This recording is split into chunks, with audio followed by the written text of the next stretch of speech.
اعوذ باللہ من الشیطان الرجیم بسم اللہ الرحمن الرحیم اللہم صلی علی سیدنا محمد وعلی آلہ واصحابہ وبارک وسلم وما ارسلناک الا رحمتا للعالمین۔ آمنہ بی بی کے گلشن میں آئی ہے تازہ بہار، بڑھتے ہیں صلی اللہ وسلم آج در و دیوار۔ محترم سامعین اکرام، السلام علیکم ورحمۃ اللہ وبرکاتہ۔ میں ہوں انسپائر ایف ایم سے آپ کی میزبان شسیدہ کوثر، آپ کے پروگرام نور ایمان کے ساتھ۔ میرے ساتھ ہمیشہ کی طرح موجود ہیں استادہ فرحت یاسمین۔ گزشتہ پروگرام میں ہم نے آپ کو اہمیت سیرت رسول صلی اللہ علیہ وسلم کے سیکھنے کے بارے میں گفتگو کی تھی، اور آج ہم سیرت کا پہلا پروگرام ہے جو کر رہے ہیں انشاءاللہ۔ السلام علیکم استادہ۔ وعلیکم السلام ورحمۃ اللہ وبرکاتہ۔ استادہ، میرا جو ایک سوال ہے آپ سے، جو پچھلے پروگرام سے میرے ذہن میں گونج رہا ہے، کیا کہ ہم یہ جو 3 پروگرام کریں گے سیرت مبارکہ سے، اس کو سن کر کیا کوئی یہ کہہ سکتا ہے کہ انہوں نے سیرت نبی صلی اللہ علیہ وسلم پوری سیکھ لی ہے، اور انہیں کوئی مزید آگے سیرت نبی صلی اللہ علیہ وآلہ وسلم کے متعلق جاننے کی کوئی ضرورت نہیں ہے؟ اعوذ باللہ من الشیطان الرجیم، بسم اللہ الرحمن الرحیم، اللہم لا سہل الا ما جعلتہ سہلا وانت تجعل الحزن اذا شئت سہلا، وصلی اللہ علی خیر خلقہ محمد وعلی آلہ وصحبہ وبارک وسلم اجمعین برحمتک یا ارحم الراحمین۔ السلام علیکم ورحمۃ اللہ وبرکاتہ۔ جہاں تک یہ آپ کا سوال کا جواب ہے، اس کا تعلق ہے کہ کیا ہم ان 3 پروگرام میں سیرت جو ہے تو سیکھنے کا، تو یہ تو ایک چھوٹی سی معلومات ہوگی، تھوڑی سی معلومات ہوگی جس میں ہم 1 یا 2 پہلو پہ جو ہے معلومات سامعین کرام کو فراہم کر سکیں گے۔ جہاں تک سیرت سیکھنے کا تعلق ہے، تو سیرت صرف 1 دن کا سبجیکٹ نہیں ہے، صرف 1 گھنٹے کا نہیں ہے، بلکہ پوری زندگی کا ہے۔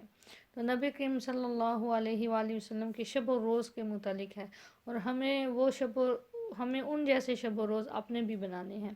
تو یہ ایک عملی بھی کام ہے، اور ایک تعلیمی کام بھی ہے، اور ایک معلوماتی پروگرام بھی ہے۔ ہمیں اس پروگرام کو اپنی زندگی میں شامل کرنا ہے، اور ہمارا مقصد صرف یہ جو 3 پروگرام ہم پیش کر رہے ہیں، صرف کہ سیرت النبی صلی اللہ علیہ وآلہ وسلم کے متعلق زیادہ سے زیادہ جو بھی ہم کر سکیں، ہم سامعین کرام کو آگاہی دیں۔ تو اس سے تھوڑی بہت آگاہی تو ہو سکتی ہے، لیکن یہ نہیں ہے کہ سیرت النبی صلی اللہ علیہ وآلہ وسلم پوری سیکھی جائے ان 3 پروگرام میں، اور وہ بھی 26 منٹس میں۔ اگر ایسا ہوتا تو علماء کرام نے جو سیرت پر کتب لکھی گئی ہیں، جو کتابیں لکھی گئی ہیں، وہ اپنا اتنا ٹائم لگا کے وہ نہ لکھتی اگر 26 منٹس میں سیرت سکھائی جا سکتی تو۔ ہاں، سیرت کے کچھ پہلو پہ ہم بات ضرور کر سکیں گے، اور کچھ جو ہے آگاہی، کچھ تھوڑی بہت معلومات جو ہے وہ سامعین کرام تک پہنچا سکیں گے، لیکن کوئی بھی یہ 3 پروگرام سن کے یہ نہیں کہہ سکتا کہ ہم نے سیرت کا پوری جو ہے وہ سیرت کی ہم نے پوری سیرت سیکھ لی۔ پوری سیرت آپ ساری زندگی میں نہیں سیکھ سکتے۔ جیسے جیسے آپ کی زندگی میں بدلاؤ آتا ہے، جیسے جیسے زندگی پہ موڑ آتے ہیں، ویسے ویسے ہی آپ مڑ کے سیرت النبی صلی اللہ علیہ وآلہ وسلم کی طرف دیکھتے ہیں، قرآن پاک کی طرف رجوع کرتے ہیں، حدیث کی طرف رجوع کرتے ہیں، نبی کریم صلی اللہ علیہ وآلہ وسلم کی زندگی مبارک پہ نظر ڈالتے ہیں کہ آپ صلی اللہ علیہ وسلم نے اس موقع پر کیا کیا ہوگا۔ تو یہ ہم ہر وقت، ہر لمحہ ہی قرآن پاک، حدیث رسول صلی اللہ علیہ وآلہ وسلم، سیرت رسول صلی اللہ علیہ وآلہ وسلم کے محتاج ہیں۔ ماشاء اللہ، جزاک اللہ خیر استادہ۔ نبی کریم صلی اللہ علیہ وسلم کی سیرت کا آج پہلا درس ہے، تو اس پر آپ روشنی ڈالیے گا۔ بسم اللہ الرحمن الرحیم اللہم صلی علی سیدنا محمد وعلی آلہ وصحبہ وبارک وسلم اجمعین برحمتک یا ارحم الراحمین۔ نبی کریم صلی اللہ علیہ وآلہ وسلم کو اللہ تبارک و تعالیٰ نے ان جہانوں کے لیے رحمت للعالمین بنا کر بھیجا۔ قرآن پاک میں ارشاد ہے وَمَا أَرْسَلْنَاكَ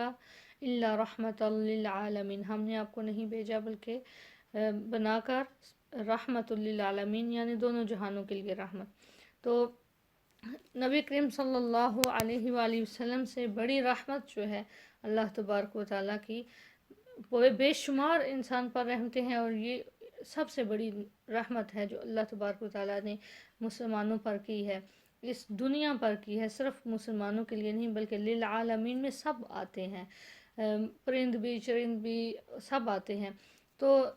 کیونکہ ربیع النور ربیع الاول کی آمد بھی ہے، تو اس حوالے سے بھی یہ پروگرام جو ہے سنیں گے تو ان میں بھی ایک اچھا تاثر ملے گا۔ تو بیان یوں ہے کہ نبی کریم صلی اللہ علیہ وآلہ وسلم کے بارے میں زیادہ سے زیادہ جو بیان کیا جاتا ہے وہ صرف ان کی ابتدائی پیدائش کے متعلق کیا جاتا ہے۔ تو لوگ زیادہ تر یہ سمجھتے ہیں کہ سیرت کا بیان جو ہے وہ صرف نبی کریم صلی اللہ علیہ وآلہ وسلم کی پیدائش مبارک کے بارے میں ہے، بلکہ نہیں، آپ صلی اللہ علیہ وآلہ وسلم کے ہر شب و روز کے بارے میں ہمیں ملتا ہے کہ آپ حدیث سے صحابہ کرام کے اقوال سے۔ تو جب نبی کریم صلی اللہ علیہ وآلہ وسلم کا بعثت کا وقت جو ہے وہ قریب تھا، تو اس میں ایک جو واقعہ پیش آیا تھا جس سال میں نبی کریم صلی اللہ علیہ وآلہ وسلم کو آپ صلی اللہ علیہ وسلم کی ولادت مبارک ہوئی تھی، وہ ہے عام الفیل کا واقعہ۔ عام الفیل یعنی ہاتھیوں کے سال کا واقعہ۔ تو وہ واقعہ جو ہے قرآن پاک میں بھی آتا ہے سورۃ الفیل کے نام سے، أَلَمْ تَرَ كَيْفَ فَعَلَ رَبُّكَ بِأَصْحَابِ الْفِيلِ۔ تو اس صورت میں جو واقعہ بیان کیا گیا ہے کہ نبی کریم صلی اللہ علیہ وآلہ وسلم کا وہ سال، آپ صلی اللہ علیہ وسلم اسی سال میں پیدا ہوئے تھے، اور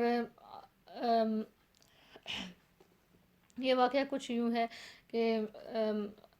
کچھ عرب کے لوگ، ایک جو ابرہہ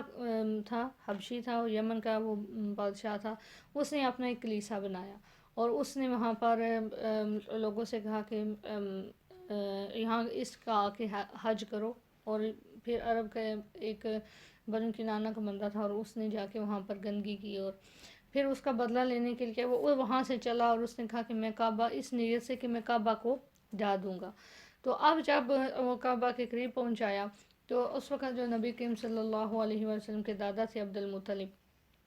وہ مکے کے سردار تھے، اور انہوں نے صاحب کو مشورہ دیا کہ آپ جو ہے پہاڑوں پہ چلے جائیں، اور خود آپ نے کعبہ کا طواف کیا اور دعا کی کہ اے رب کعبہ تو اپنے گھر کی خود حفاظت فرما۔ تو اب جو ان کا، کیونکہ وہ ہاتھیوں پہ آئے تھے اسی لیے اس کو عام الفیل کہا جاتا تھا، کہ ان کی اکثریت جو فوج تھی وہ آگے بڑے بڑے ہاتھی تھے ان پہ بیٹھے ہوئے تھے۔ تو اب وہ جب لے کر آتے ہیں کعبہ شریف کی طرف، تو وہ جو ہاتھی ہے وہ بیٹھ جاتا ہے،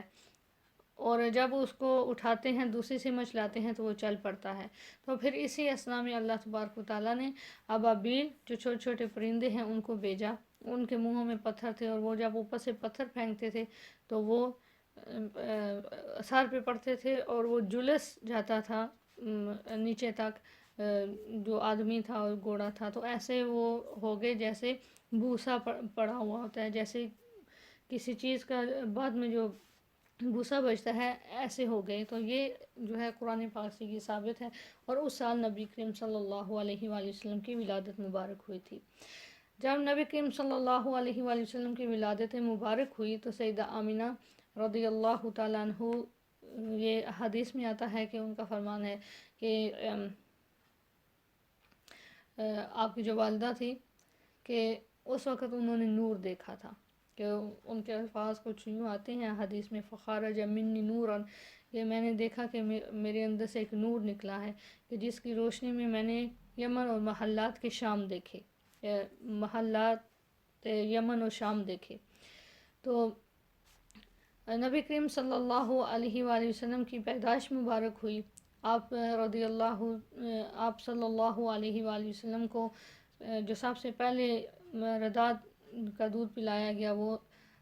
سویبہ تھی، اور وہ باندھی تھی آپ کے چچا کی ابی لہب کی، اور وہ خوشخبری دینے کے لیے گئی، اور ابی لہب نے اسے شہادت کی انگلی کی اشارہ کیا کہ تم آزاد ہو، یہ خوشخبری سن کر کے آپ کے گھر بھتیجا ہوا ہے۔ تو یہ واقعہ آیا۔ پھر اس کے بعد آتا ہے رداد کا واقعہ، کیونکہ ہمارے پاس اتنا وقت نہیں ہے کہ ہم تفصیل سے ایک ایک چیز کو بیان کر سکیں، لیکن جہاں تک ممکن ہو سکے گا کہ عرب میں ایک رواج ہوتا تھا، نبی کریم صلی اللہ علیہ وآلہ وسلم جب آپ کے وسلم کی پیدائش جو ہے وہ قبیلہ قریش میں ہوئی تھی، اور قبیلہ قریش جو ہے وہ بہت اعلیٰ خاندان تھا عرب کا، اور آپ عرب قریش میں بھی پھر بنو ہاشم جو ہیں وہ اپنے ان کا نسب جو ہے بنو ہاشم جو ہیں یہ زیادہ عزت کے حامل تھے، اور یہ سقایا اور مطلب حاجیوں کو پانی پلانا اور ان کی خدمت کرنا، تو یہ جو ہے یہ چیزیں بنو ہاشم کے ذمہ ہوتی تھی کہ ان کی خاطر مدارت کرنا حاجیوں کی۔ تو یہ ایک بڑا اشرف کام تھا، بڑا ظرف والا کام تھا، اور پھر آب زمزم نکال کے حاجیوں کو پلانا، تو یہ ان کے ذمہ تھا۔ اور جو عبد مناف تھے ان کے پاس جو ہے وہ خانہ کعبہ کی چابی تھی، جو ابھی تک انہی کے خاندان میں موجود ہے۔ تو نبی کریم صلی اللہ علیہ وآلہ وسلم کی جو ولادت ہے وہ بنو ہاشم میں ہوئی۔ تو اب وہاں پر ایک رواج ہوتا تھا مکہ کے لوگوں کا، قبیلہ قریش کا بھی اور باقی عرب کا بھی، کہ جب وہاں پر بچے پیدا ہوتے تھے تو وہ اپنے بچوں کو دودھ پلانے کے لیے جو گاؤں ہوتے تھے ان میں بھیج دیتے تھے، کہ جو شہر کی زبان ہوتی ہے وہ دوسرے لوگ آتے ہیں تجارت کرنے کے لیے، اور مکہ میں تو تجارتی بھی تھا، اور پھر لوگ حج کرنے کے لیے بھی آتے تھے، تو جب دوسرے لوگوں سے ملتے ہیں تو شہری زبان جو ہے وہ اتنی خالص نہیں رہتی، اور شہروں کی بنسبت گاؤں کی زبان جو ہوتی ہے، کسی بھی ملک کی گاؤں کی زبان جو ہوتی ہے وہ اصل زبان ہوتی ہے۔ تو اس لحاظ سے بھی کہ جو گاؤں کی جو آب و ہوا ہوتی ہے وہ خالص ہوتی ہے اور اچھی ہوتی ہے، اور بچے جو ہیں جب اس میں پروان چڑھتے ہیں تو اچھے صحت والی اور خالص زبان کے ساتھ چڑھتے ہیں۔ تو یہ رواج تھا کہ وہ بچے کو دودھ پلانے کے لیے جو ہے وہ لے جاتے تھے، مردے آتی تھی دودھ پلانے والی اور وہ لے جایا کرتی تھی۔ تو اسی طرح بنی سعد سے جو ہے قبیلہ بنی خوازن بنی سعد وہاں سے اور دایا جو ہیں وہ آئیں مکہ شریف میں، اور انہی میں ایک حلیمہ سعدیہ رضی اللہ تعالیٰ عنہ تھی۔ تو آپ یوں آتا ہے سیرت کی کتابوں میں کہ آپ فرماتی ہیں کہ جب ہم لوگ گھر سے چلے تو ہماری اونٹنی جو ہے وہ بہت لاغر تھی، بہت کمزور تھی، اور جب ہم مکے میں پہنچے تو مجھ سے پہلے جو دایا جو ہم پہنچ گئی تھی، مردیا پہنچ گئی تھی، اور انہوں نے اچھے اچھے گرانوں کے بچے لے لیے۔ اب جب پتہ چلا کہ عبد المطلب کے گھر بھی بچہ ہے اور وہ یتیم ہے، تو کہنے لگی کہ پہلے میں نے چھوڑ دیا، کیونکہ اس وقت قات بھی پڑا ہوا تھا طائف کی طرف، اور اس وجہ سے بھی کہ کوئی انعام و اکرام کی زیادہ ان کو توقع نہیں تھی۔ پھر انہوں نے اپنی ہموں سے کہا کہ ہم خالی جانے سے بہتر ہے کہ ہم وہ یتیم بچہ ہی لے جائیں، ہو سکتا ہے کہ رب کعبہ ہم پر جو ہے وہ کرم کر دے۔ اب جو ہے وہ آئیں اور انہوں نے نبی کریم صلی اللہ علیہ وآلہ وسلم کو اٹھایا اور آپ صلی اللہ علیہ وآلہ وسلم کو دودھ پلایا، اور بعض کتب آتا ہے کہ وہ فرماتی ہیں کہ جب میں نے دیکھا نبی کریم صلی اللہ علیہ وآلہ وسلم کو کہ ریشمی سبز جو ہے وہ کپڑے میں لپیٹا ہوا، تو وہ سو رہے تھے، تو اتنا میں ان کو دیکھتی رہی کہ مطلب کہ وہ چاہتے نہیں تھی کہ میں ان کو اٹھاؤں اور ان کی آنکھ کھلے اور وہ منظر وہ دیکھتی رہیں۔ اور پھر آپ جب لے کر آئیں تو وہ کہتی ہیں کہ اس رات ہم نے سیر ہو کر، میں نے اور میرے حامد نے جو ہے ہماری اونٹنی نے جو ہے وہ اتنا دودھ دیا جو بالکل لاغر تھی، تو اس نے اس سے دودھ نکالا اور ہم نے پیا، اور میں نے پہلی دفعہ میرے بچے نے جو عبداللہ بنت حارث صاحب تھے آپ کے بیٹے، جو رضائی بھائی تھے نبی کریم صلی اللہ علیہ وآلہ وسلم کے، کہ اس دن پہلی رات میرا بچہ سکون سے سویا اور ہم لوگ بھی سکون سے سوئے۔ تو نبی کریم صلی اللہ علیہ وآلہ وسلم کہ اللہ تبارک و تعالیٰ کی طرف سے یہ دی ہوئی انعامات اور نعمتیں تھیں جو آپ صلی اللہ علیہ وآلہ وسلم کو جو کہ ظاہر ہونا شروع ہوئیں۔ تو اب آپ چلتی ہیں اور لے کر آتی ہیں، وہاں سے جب سفر شروع ہوتا ہے اور آپ صلی اللہ علیہ وآلہ وسلم کو بٹھا کر لاتی ہیں تو دیکھتی ہیں کہ وہ اونٹنی جو بالکل لاغر اور کمزور تھی اب سب سے آگے ہے۔ اور بنی حوازن میں جب وہاں پر پہنچتے ہیں تو آپ فرماتی ہیں کہ ہمارے گھر میں برکت جو ہے اس کا نزول ہو گیا، کہ ہماری بکریاں جو ہیں وہ دودھ سے لبالب بھرنے لگی، اور ہم لوگ جو ہے وہ سب سے بنی سعد میں خوشحال ہو گئے۔ اور پھر اس طرح یہ واقعہ جو ہے وہ بیان کرتی ہیں۔ اس کو اگر ہم ڈیٹیل میں بیان کریں، بہت ساری سیرت کتابوں میں مختلف بیان آتے ہیں۔ بہرحال نبی کریم صلی اللہ علیہ وآلہ وسلم نے وہاں پر 2 سال جو ہے وہ مکمل کیے۔ اب جب 2 سال مکمل ہوئے تو آپ کو واپس کرنا تھا، تو سیدہ حلیمہ رضی اللہ تعالیٰ عنہ کو چاہتی تھی کہ آپ صلی اللہ علیہ وآلہ وسلم کچھ عرصہ ان کے پاس اور گزاریں تاکہ ہم وہ جو رحمتیں ہیں، وہ جو فیوز و برکات ہیں وہ اور سمیٹیں۔ تو سیدہ آمنہ رضی اللہ عنہ کے پاس لے کر آئیں اور ان سے کہا کہ یہاں پر جو ہے اس وقت کہتی ہیں کہ وہاں پر بخار جو ہے اس کی وبا پھیلی تھی، تو میں نے ان سے بہانہ کیا اور کہا کہ ہم ان کو واپس لے جائیں، یہ نہ کہ یہاں پہ بیمار ہو جائے، تو انہوں نے اجازت دے دی اور وہ واپس لے گئی۔ اب جب وہاں پر لے کے گئیں اور وہاں پر ایک واقعہ پیش آیا جو کہ شق صدر ہے اور مسلم میں بھی موجود ہے یہ حدیث، کہ نبی کریم صلی اللہ علیہ وآلہ وسلم اپنی رضائی بہن اور بھائی کے ساتھ کھڑے تھے ایک جگہ پہ، اور وہاں پر 2 سیدنا جبرائیل علیہ السلام جو ہیں وہ 2 فرشتوں کے ساتھ آئے اور ان کو لٹایا اور پھر آپ کا شق صدر کیا، یعنی آپ کا سینہ مبارک کھولا گیا۔ ان میں سے ایک جو ہے وہ جو ہے وہ ایک حصہ جو ہے تھوڑا سا نکالا اور کہا کہ یہ شیطان ہے اور اس کو پھینک دیا، یہ جو ہے اس میں شیطانی حصہ ہے، وہ اس کو پھینک دیا۔ اور پھر سونے کی ایک جو سراحی سی اس سے بھرا ہوا آب زمزم تھا، اس سے آپ کے قلب مبارک کو دھویا گیا اور پھر واپس جو ہے وہ لگا دیا گیا، اور پھر جو ہے آپ کو اپنے گھر واپس پہنچایا گیا۔ اب جب دیکھا سیدہ حلیمہ نے تو آپ کہتی ہیں کہ آپ کو اور تو کچھ نہیں، لیکن آپ کے چہرہ مبارک کا رنگ جو ہے وہ تھوڑا سا بدلا ہوا تھا۔ تو جب آپ سے پوچھا گیا اور آپ نے بتایا کہ اس طرح 2 آدمی آئے اور میرا سینہ مبارک کھولا گیا اور اس طرح، تو اب سیدہ حلیمہ رضی اللہ تعالیٰ عنہ جو ہیں وہ تھوڑی خوف میں مبتلا ہو گئی کہ یہ امانت ہے قریش کی میرے پاس اور بنو ہاشم کی، اب آپ نے ان کو واپس لوٹا دیا۔ وجہ یوں کہ آپ صلی اللہ علیہ وآلہ وسلم پروان چڑھتے ہیں اور پھر آپ صلی اللہ علیہ وآلہ وسلم جو ہے 6 سال تک اپنی والدہ مبارکہ کے ساتھ رہے، اور اس کے بعد آپ کو وہ جو ہے مدینہ پاک میں لائیں جہاں پر آپ کے والد کی قبر تھی، اور اس کی قبر کی زیارت کے لیے آئیں۔ راستے میں جب آپ واپسی میں آ رہی تھی تو ربوہ کا مقام جو تھا وہاں پر پہنچی، ایمن آپ کی غلامہ جو ہے وہ ساتھ تھی، تو وہ جب وہاں پر پہنچتی ہیں تو آپ کا انتقال ہو جاتا ہے، اور سیدہ ایمن جو ہے رضی اللہ تعالیٰ عنہ وہ آپ کو واپس مکہ لے کر آتی ہیں۔ پھر 2 سال تک آپ کی جو نگہداشت ہے وہ آپ کے دادا نے کی، عبد المطلب نے، اور آپ اپنے دادا کو نہایت ہی پیارے تھے۔ کیسے نہ پیارے ہوتے، سید المرسلین تھے۔ تو نبی کریم صلی اللہ علیہ وآلہ وسلم کے دادا جو ہیں وہ آپ سے بے انتہا محبت کرتے تھے، حالانکہ جو دار الندوہ تھا جو کہ حتیم کے ساتھ اس وقت بیٹھا کرتے تھے، حتیم سے باہر تھوڑا سا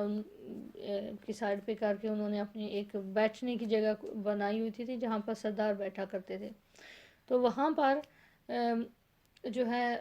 آپ کی ایک خاص جگہ ہوتی تھی، وہاں پر کوئی بھی نہیں بیٹھتا تھا، اور جب تک آپ نہ بیٹھ جائیں وہاں اس وقت تک آپ کے جو بیٹے ہیں وہ بھی کھڑے رہتے تھے۔ لیکن نبی کریم صلی اللہ علیہ وآلہ وسلم جو ہیں وہ بیٹھتے، اور آپ کے چاچا جو ہیں آپ کو اٹھانا چاہتے تو وہ آپ کے دادا وہ کہتے ہیں ان کو منع نہیں کرو کہ یہ بیٹھ سکتے ہیں۔ تو یہ نبی کریم صلی اللہ علیہ وآلہ وسلم کے ساتھ ایک محبت تھی ان کے دادا کی۔ اور پھر آپ کے دادا جو ہیں وہ بھی انتقال کر گئے۔ تفسیر سیرت کتابوں میں یہی آتا ہے کہ آپ کے دادا جو ہیں وہ آپ کی عمر جو ہے عمر مبارک 8 سال کی تھی، اور آپ صلی اللہ علیہ وآلہ وسلم کے دادا جو ہیں وہ انتقال کر گئے۔ اب جو آپ کی ذمہ داری تھی وہ آپ کے جو حقیقی چچا تھے، ویسے آپ کے 10 چچا تھے، لیکن یہ جو ابو طالب تھے یہ آپ کے اور آپ کے والد جو تھے عبداللہ اور ابو طالب، یہ دونوں سگے بھائی تھے، یعنی ان کے ماں باپ ایک ماں باپ میں سے تھے یہ دونوں۔ تو انہوں نے آپ کی نگہداشت کی۔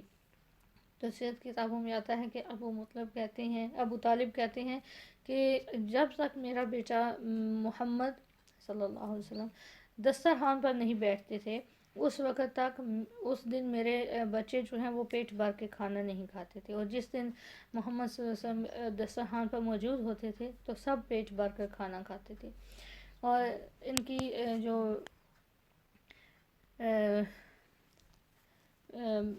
زوجہ محترمہ تھی فاطمہ، ان کے بارے میں بھی یہی کہا جاتا ہے۔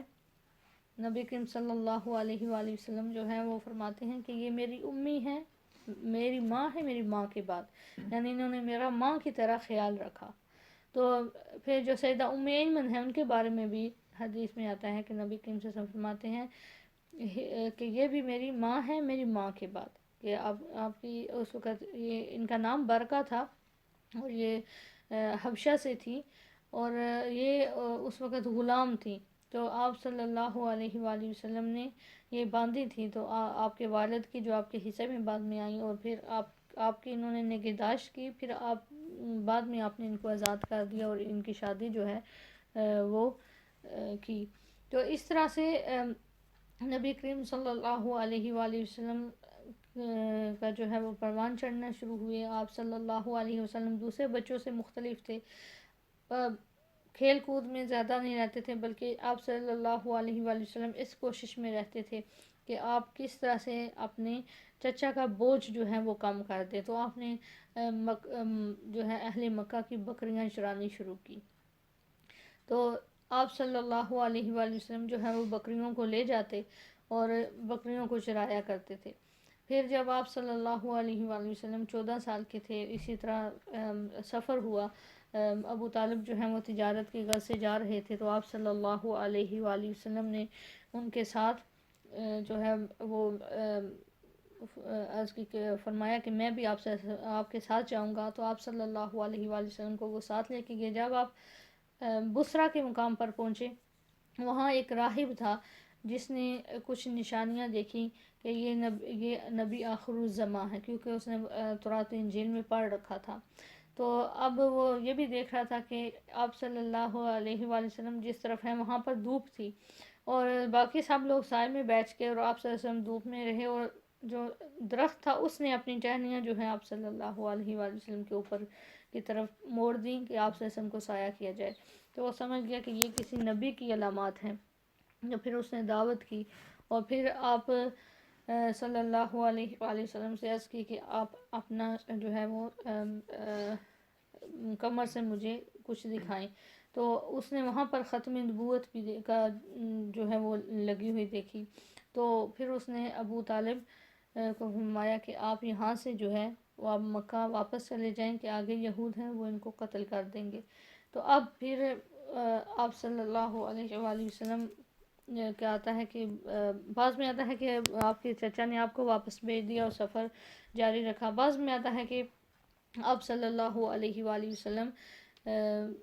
کے ساتھ آپ گئے تھے اور پھر جلدی واپس آگے۔ بہرحال آپ صلی اللہ علیہ وسلم نے پہلا جو ہے وہ سفر اس وقت کیا، اور اس کے بعد پھر دوسرا سفر جب آپ نے کیا جب آپ 25 سال کے تھے، اور سیدہ خدیجہ رضی اللہ تعالیٰ عنہ کے ساتھ کا مال لے کر آپ جو ہے مال تجارت لے کر گئے، اور میسرہ کو انہوں نے ساتھ میں بھیجا، اور پھر اس کے بعد جب میسرہ واپس آیا اور اس نے بتایا کہ میں نے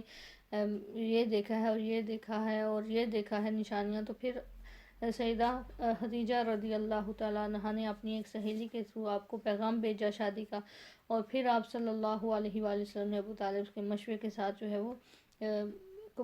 اس کو قبول کیا، اور آپ کا نکاح جو ہے وہ سیدہ خدیجہ رضی اللہ تعالیٰ عنہ کے ساتھ ہو گیا۔ جزاک اللہ خیر استادہ، آپ نے بہت اچھے طریقے سے نبی کریم صلی اللہ علیہ وسلم کی سیرت بیان کی۔ سامعین اکرام، ہمارے اگلے 2 پروگرام سیرت النبی صلی اللہ علیہ وسلم سے جاری رہیں گے انشاءاللہ۔ اب ہم آپ سے اجازت چاہیں گے اس دعا کے ساتھ کہ اللہ سبحانہ وتعالی ہمیں نبی کریم صلی اللہ علیہ وسلم کی سنت پر چلنے کی توفیق عطا فرمائے۔ وما علینا الا البلاغ۔ اب استاد دعا فرمائیں گی۔ فی امان اللہ۔ السلام علیکم ورحمۃ اللہ وبرکاتہ۔ اعوذ باللہ من الشیطان الرجیم، بسم اللہ الرحمن الرحیم، اللہم صلی علی سیدنا محمد وعلی آلہ وصحبہ وبارک وسلم اجمعین برحمتک یا ارحم الراحمین۔ اللہ تبارک و تعالی ہماری اس کوشش کو قبول فرمائے اور ہمیں سیرت رسول صلی اللہ علیہ وآلہ وسلم پر عمل کرنے کی توفیق عطا فرمائے، آمین یا رب العالمین۔ السلام علیکم ورحمۃ اللہ وبرکاتہ۔